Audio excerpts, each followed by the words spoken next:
அஸ்ஸலாமு அலைக்கும் ஃப்ரெண்ட்ஸ். சூப்பரான சுண்டக்காய் புளிக்குழம்பு எப்படி வைக்கலான்னு பார்க்கலாம் வாங்க.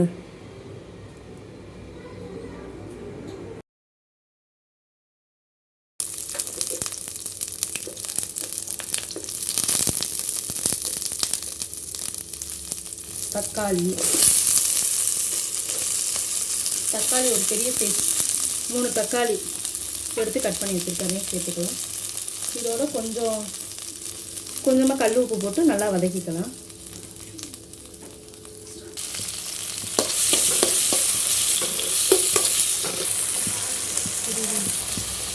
இதோட கொஞ்சமாக சீரகத்தையும் போட்டு ஒரு கிண்டு கிண்டிக்கலாம். இப்போ நல்லா வதங்கிடுச்சு. இதோட 1 ஸ்பூன் மிளகாய்த்தூள், ஒரு 3 ஸ்பூன் மல்லித்தூள், 1/2 ஸ்பூன் மஞ்சள் தூள், ஒரு 2 ஸ்பூன் சாம்பார் பொடி, இதையும் போட்டு நல்லா ஒரு கிண்டி கிண்டிக்கலாம்.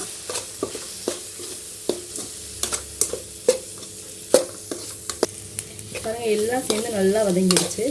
இப்போ ஸ்டவ்வை ஆஃப் பண்ணி ஆற வச்சு மிக்ஸி ஜாரில் நல்லா அரைச்சிக்கலாம். மசாலாலாம் இப்போ நல்லா அரைச்சாச்சு. குழம்பு எப்படி வைக்கலான்னு பார்க்கலாம். குழம்பு வைக்கிறதுக்கு அடுப்பில் ஒரு அகலமான பாத்திரம் வச்சுக்கலாம். இல்லாட்டி மண் சட்டியில் வைக்கிறது சூப்பராக இருக்கும். என்கிட்ட மண் சட்டி இல்லாதனால இந்த பாத்திரத்தில் வைக்கிறேன். அதுக்கு தேவையான அளவு கொஞ்சம் நல்லெண்ணெய், எண்ணெய் இப்போ நல்லா ஹீட் ஆகிருச்சு. அதில் கொஞ்சோண்டு வெந்தயம் போட்டுக்கலாம். வெந்தயம், ஒரு 1/4 டீஸ்பூன் சீரகம். நல்லா இது வெடித்ததுக்கப்புறம் பொடிசாக கட் பண்ணி வச்சுருந்தோம்ல சின்ன வெங்காயம், அதுவும் வெள்ளைப்பூடையும் போட்டுக்கலாம்.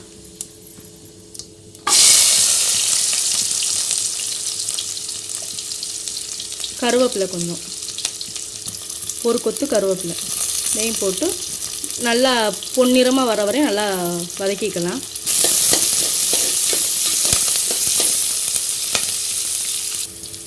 இப்போ நல்லா பொன்னிறமாக வெந்துருச்சு வெங்காயம்லாம்.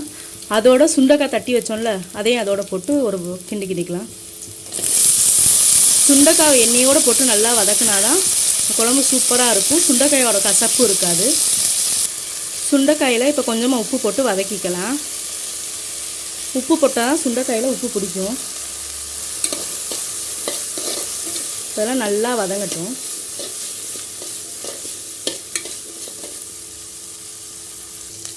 இப்போ பாருங்கள், சுண்டைக்காயில் நல்லா வதங்கிடுச்சு. இதில் ஒரு 1/2 ஸ்பூன் மிளகாய்த்தூள் போட்டுக்கலாம். மிளகாய்த்தூள் நம்ம காரத்துக்கு ஏற்ப எவ்வளோ வேணுமோ அவ்வளோ போட்டுக்கலாம். போட்டு நல்லா ஒரு கிண்டி கிண்டி மசாலா அரைச்சி வச்சுருந்தோம்ல அதையும் இதோட போட்டுடலாம்.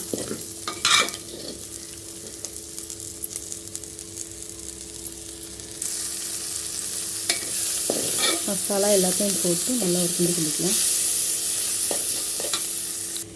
இப்போ மசாலாலாம் அரைச்சோலாம் அந்த தண்ணியை ஊற்றிக்கலாம்.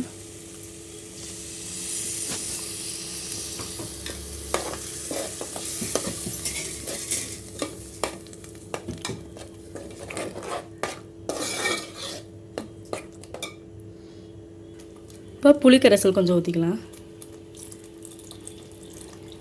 எல்லாம் ஊற்றி நல்லா சுண்டக்காய் நல்லா வேகட்டும். இப்போ சட்டியை மூடி வச்சு சுண்டக்காய் நல்லா வேகட்டும். ஒரு கிண்டி கிண்டி விட்டுக்கலாம்.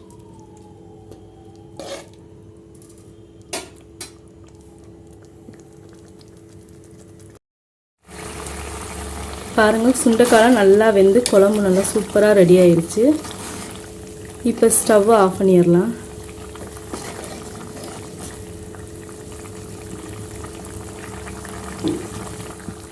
இப்போ கொஞ்சோண்டு மண்டை வெல்லம் நுணுக்கி வச்சுக்கலாம், அது கொஞ்சோண்டு போட்டுக்கலாம். ஊற்றிக்கலாம்.